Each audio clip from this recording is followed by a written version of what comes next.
Hello everyone and welcome to the Gunpla Network. I'm the Spicer and today's review of the high-grade Master Gundam is brought to you by none other than Canadian Gundam. Canadian Gundam is your one-stop shop for all your Gunpla and Plamo needs here in North America. With regular restocks, a private warehouse option, and flat rate shipping in North America, be sure to check them out, and when you're placing your order, don't forget to use the promo code Gunpla Network to save 10% off. Before we get into the weeds here, I do want to say that the high-grade Master Gundam is actually pretty impressive from an articulation standpoint, at least for a 10-year-old high-grade. It falls in line very much with what we saw with the 00 in the Age series of model kits, and I'd say maybe even improves on some of them in some aspects. The backpack's a little more problematic, but you do get some cool gimmicks with it, so it's not all that big of a deal. Pretty impressive and kind of lives up to the whole martial arts inspiration for G Gundam. Visually speaking, Fuunsaiki is probably the most interesting part of the kit, but unfortunately it has the one pose, and that's it. So I hope you like it because that's all you're going to get out of it.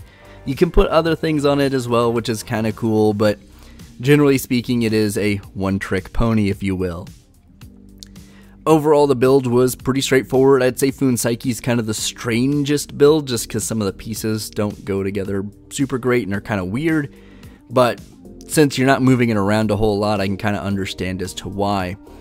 I will say one big gripe I've got, and I will talk about this in a moment. The one holding hand you get for the lasso and the beam belt whip thingy does not stick together well. It is made out of kind of the older style soft rubber plastic, or more soft rubbery materials instead of plastic. Doesn't hold together great. I mean, I can think of like HGUC, Age, 00 kits that came out around this time that all have much better hands than this. So, a little strange. It's passable. It's not the end of the world. It just does make posing some of the whip pose is a little more difficult, but we'll talk about that in a minute. But let's jump into some of that detail. In terms of the visuals, Master Gundam lives up to what you'd expect. It's not the most complex design in the world, so there's not a lot of concern in terms of stickers, but I am actually really impressed that all of the red on this kit, actually all of the red on this kit, is molded in plastic. No stickers for the red, which is amazing, because there's a lot of weird places that you really wouldn't think they would have made a separate piece of plastic for, like down on the legs, but it's nice to know that it is plastic. The one kind of color altering sticker you have on the main body are the chest vents, which you could go back and paint, honestly. It is like the only yellow that's on the main body, and the stickers don't fit super well because it is actually vented on the inside. So kind of do with that what you will. If you want to paint it, I think you can make it look good, or if you just want to go through with some Gundam marker and make it black, I don't think it would stand out too much, just because there's a lot of pits and stuff all over the body that have that filled in. A little bit of panel lining marker has been used on the rest of the body as well. The faceplate does pop really nice with it, so I'd say if you're going to panel line anything, that's going to be the best thing. The wings are a totally separate story though, as all of the yellow on the wings is stickers. They fit pretty well. They're all flat, which is great. Some of them are kind of tapered and rounded and curved, but they're all flat, so these stickers stick really well. I haven't had any issues with them peeling up, but if you don't like stickers, this is something that you may want to know. It's not awful. Honestly, it's probably the easiest sticker fitting experience I've had lately, so it's not terrible, but if you're not a fan of stickers, yeah, just kind of keep that in mind. The body looks great. All the colors are there. The nub marks aren't too bad. There's a few here and there that you'll probably see as it goes around, but none of them are awful. Now, one of the cool gimmicks and something I wanted to do kind of a detail shot of here is the wing cape cloak thingy.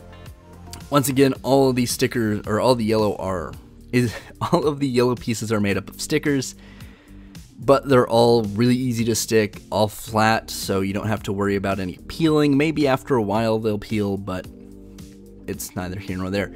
It's cool that this is included. It is a parts formation. It's two really technically 3 really big chunks of plastic. It's pretty easy to do. It plugs in, it's very solid. You do have a gimmick where you can move it a little bit to put the arm out, but honestly, there's probably a few people in the world that'll pose it like this. I'm not one of them, but I think it is cool that it's included. It is a lot of plastic though, and I think they might have been better served putting that focus on like the hands or some other things. But generally speaking, it's cool, it looks good, they did it well. I was going to try to get a detailed little spin around here of Fuunsaiki, but that's not so easy. So we'll have to go back to some more action poses, since that's really all you get with Fuunsaiki, and it looks fine. It's mostly just big chunks of plastic, not a lot of articulated pieces, mostly kind of at the bottom of the forearms or thighs, if you will. They don't move a lot, they don't stick super well, and you do have stickers on the hooves, but that's it. The bendable wire works pretty well. I've had pretty good luck fitting it in pretty much anything I've put on Fuunsaiki, so that's cool. And Fuunsaiki, honestly, is a weird in-between in terms of panel lining. I've panel lined a good bit of it, but I did leave some of it blank to give you an idea. If you want a really clean aesthetic, don't panel line it. The contrast looks cool, but there's so many lines here that it's not quite busy, but it's getting there. So if you do want a slimmer, kind of cut down, very minimalist look, don't panel line it, or panel line at least a few pieces here and there, because the whole body, all of the legs have panel lining, and then you've got some stickers for color down on the hooves. And that's pretty much it. You've got the red plastic on top, but that's not a big deal. It's alright, not the end of the world. Either way, I think it looks good. It's just a personal preference, so you at least have a heads up now. In terms of posing, you're really just going to rely on Master Gundam. Like I said, Fuunsaiki has the one pose, and if you like it, great. Master Gundam's a little limited on it, but you still have a pretty decent range of motion. But if you really want to get some cool action poses, it's Master Gundam by himself. If we take a look at him with the Darkness Finger, or hand, or whatever he calls it, I can't remember, honestly. I think it's Darkness Finger, at least in the English dub. It looks fine. The translucent plastic looks good, it fits in there well. It is still that rubbery plastic, or rubbery material, so it is a little softer. It sticks in fine though, and it moves around a little bit, so you have some option if you want to move it. You can twist the body, at least up in the torso, pretty well to kind of sell like a reaching pose. The head, you kind of have to work with a little bit, but it will also move to kind of look that direction as well. And the feet give you some pretty good stability, even with those big wings on the back. You have two different three technically darkness fingers. You have one regular hand for each side, and then one big hand that we'll take a look at in a moment. But it's cool that it's here. It's a pretty signature thing, and I'd imagine most people will either pose it in kind of like a static standing pose or with this. Now, visually speaking, probably the more interesting of the accessories is the beam whip thingy. I'm not exactly sure what it's supposed to be called, but it's his like little cloth robe belt thingy, and it looks cool. Like I said, the hand is the problem with this. This actually comes as one piece with the little Master Asia in the translucent pink with his little ribbon thingy out. So you have to cut this, and it shows you where to do it and how to do it in the manuals. It's not a huge deal, but it is kind of cool that it is here. Very visually striking. It's got really good grooves in it. It's pretty long, which is somewhat detrimental to the hand, but generally speaking, you can get some decent poses. You will have to work with the wrist a little bit, since it's still that rubbery material. It doesn't hold very well. The friction just kind of doesn't exist. So kind of keep that in mind. Be careful when you're putting it in the hand, like going back and forth between this and holding the reins for Fuunsaiki, because it will just, the back will just fly off. It doesn't stick in there super tightly. Now, if you want a slightly different ribbon pose, instead of throwing it all the way out there, you can kind of do it as if using one of the regular hands that he's kind of making it a beam. You can get away with a lot of creative liberties with G Gundam kits, so feel free to kind of play around with it. But you have a little bit more stability. You can kind of fit it in the hand. it's going to hold it up a little bit better. It's not very heavy, it's just for the one hand that doesn't hold very well is fairly weak, so keep that in mind. If you wanted to use a little, like if you're not going to really use the reins, you could always super glue it or cement it, whatever you prefer. I mean, you could still do that and just not put it together to give it a little more friction, but that rubbery material just does not like to play nice, so kind of keep that in mind.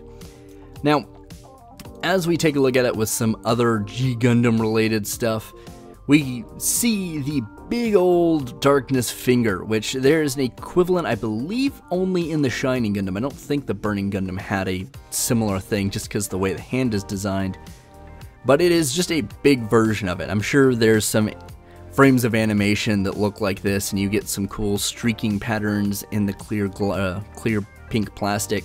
So it's cool that it's there. It does look a little wonky, but it doesn't look too bad.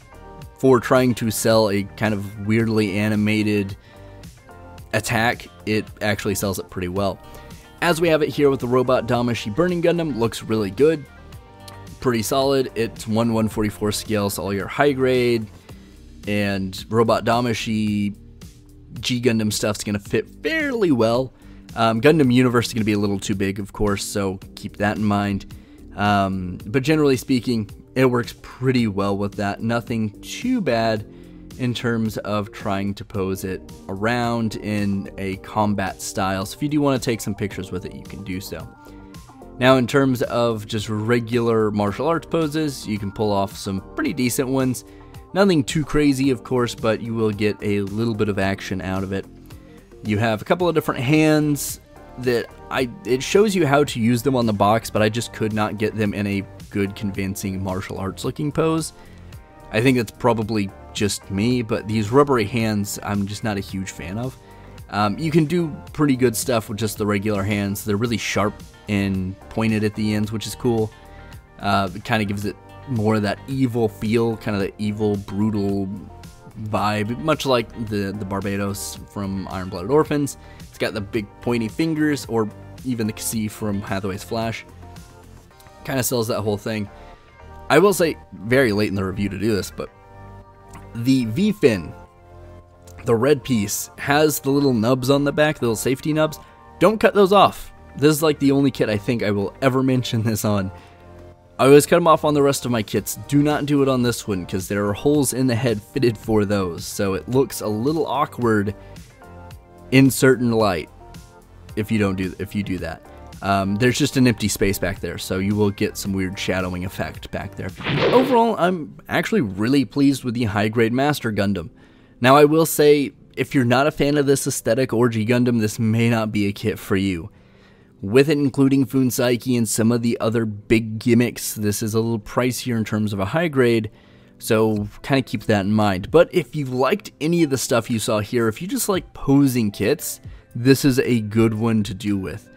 You have Fuunsaiki in there, so you already at least know the one pose you're getting out of Fuunsaiki, and you can plan around that for other kits. Anything pretty much that has the 3mm peg hole in the bottom will fit. It's not perfect. It's not the exact measurement, so that also kind of applies to Master Gundam being a little difficult to put on stands, but you can do it without stressing the plastic too much. But like the entry grade RX-78-2 fits on Fuunsaiki, the older 00 high grade flag fits on Fuunsaiki. Like I said, anything that has that peg or an adapter, the adapter will look weird, of course, because it's sitting above Fuunsaiki, but you can still kind of get away with it from certain angles, so if you just want to pose it up on your shelf like that, you can do so.